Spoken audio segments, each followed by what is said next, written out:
amidst the US claim that India's oil purchases, they were fueling resources for Russia's war against Ukraine. India has consistently maintained its position and has been aimed at energy security. It is aimed at global stability.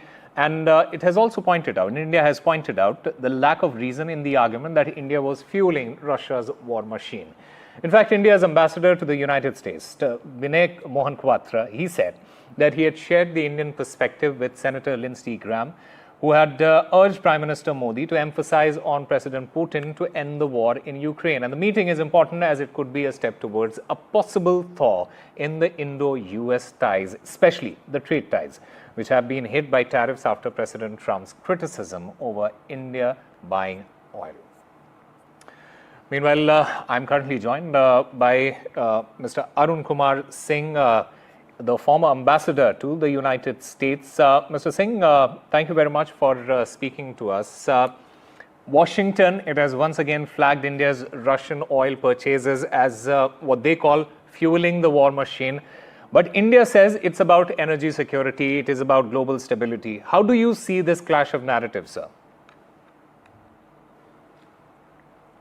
So at the moment, I think the US wants to generate extra pressure on Russia because, President Trump had said that within 24 hours, he's going to resolve that conflict and that he'll have some conversations with President Putin and there'll be a ceasefire and things will start working out.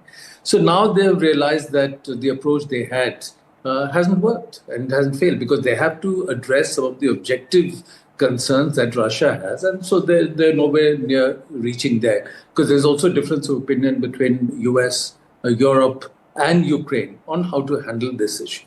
So when they've seen the failure of that policy, the normal US approach is to blame somebody else. So they're looking for somebody else to blame. And therefore, at the moment, either they could have done more sanctions on Russia. They don't want to do that because they want to have some dialogue with Russia. They could have done sanctions on China or raised tariff on China. They don't want to do that because China has displayed countervailing power by controlling the supply of rare earths, magnets, critical materials, which the US needs. And the US is in discussion with China to ease up on some of the export controls.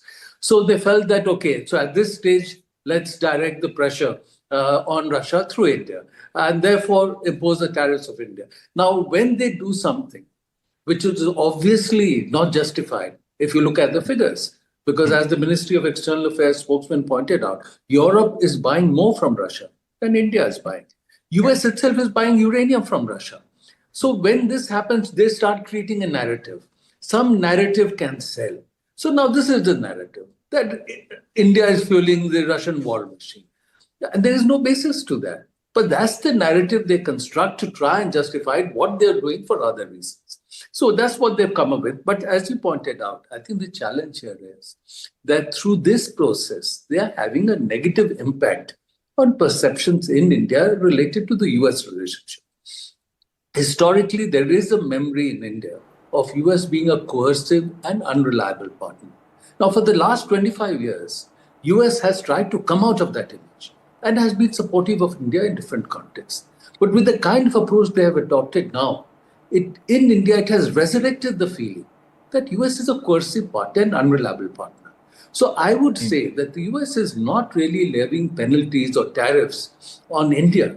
It is levying tariffs and penalties on the US-India relationship.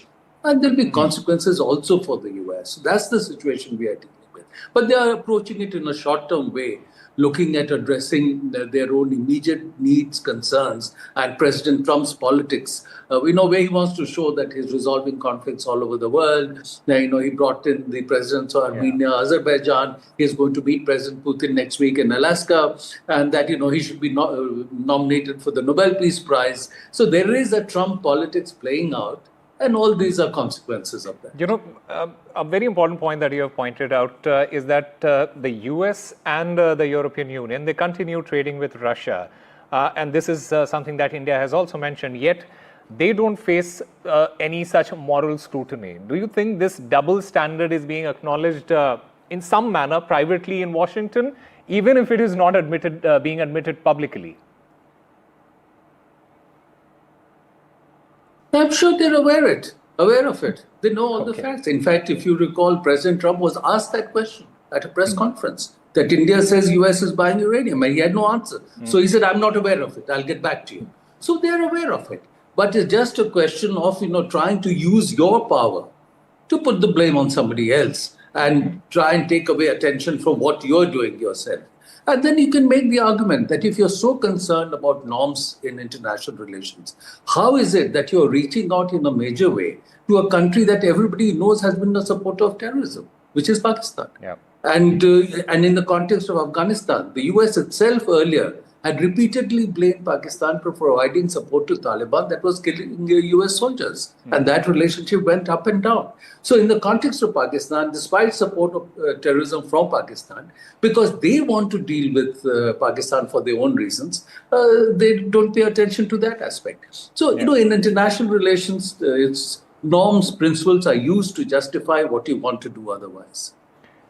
Senator Graham also said that India has influence over Vladimir Putin and that India should use that influence wisely. Based on your assessment, Ambassador, how much influence does India realistically have especially in Moscow's strategic decisions? Look, ultimately, each country takes decisions based on its assessment of its own interests. Russia takes decision based on its assessments of its own interests. We can convey to them our experience, our perspective, what we are hearing from others, but they'll make their own assessment. Similarly, India, when it takes decisions, if you, for example, Operation Sindoor, we took our own decision based on our own assessment of interest, not because A, B, or C said something or the other.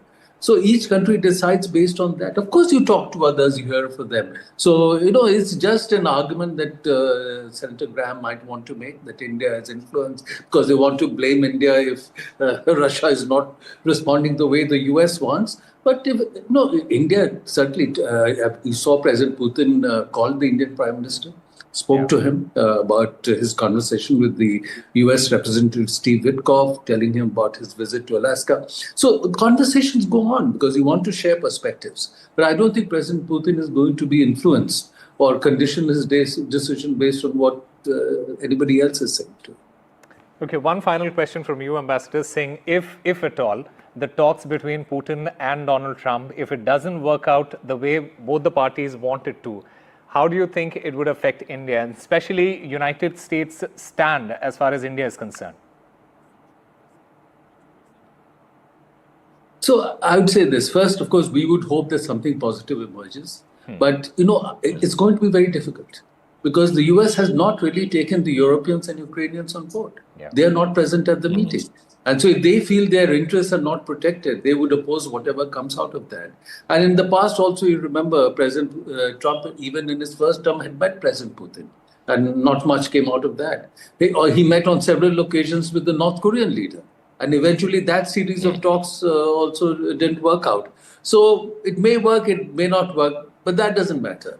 I think eventually India will take its own decisions based on what is the value of the India-US relationship and what is the value of the India-Russia relationship. And we are not going to condition our decision related to Russia based on what the US is saying. Because ultimately you have to make your own assessment. And in India, I'm sure there is a memory of Russia having been a very reliable partner of India in the past. At moments of crisis, a very important defense supply partner. At the moment, very important energy partner. Now, US is also an important. And certainly we want to build more. It's our largest trading partner, largest investment partner, largest single country presence of Indian origin diaspora. Certainly we'd like to do more with the US, a very important technology partner. Yeah. But that doesn't mean that we base our decisions based on what the US says, because their politics changes. If you saw in the Biden administration, for example, the Secretary of State said that we understand India's compulsions related to Russia. India's relationship with Russia developed at the time when the US was not willing to be that kind of a partner. Or the National Security Advisor said with India, we are playing the long game. So that was a different approach. Right now, it is the politics of President Trump that is impacting on the decision making. Okay. And we have to deal with that, keeping in mind very much our own interests, our autonomy of decision makings. And I think ultimately people realize that India is strong enough to take its own decisions. So that's very important for us to sustain that image. All right. Ambassador Arun Kumar Singh, thank you very much for speaking with NDTV, and it's always a pleasure to have you on NDTV, sir.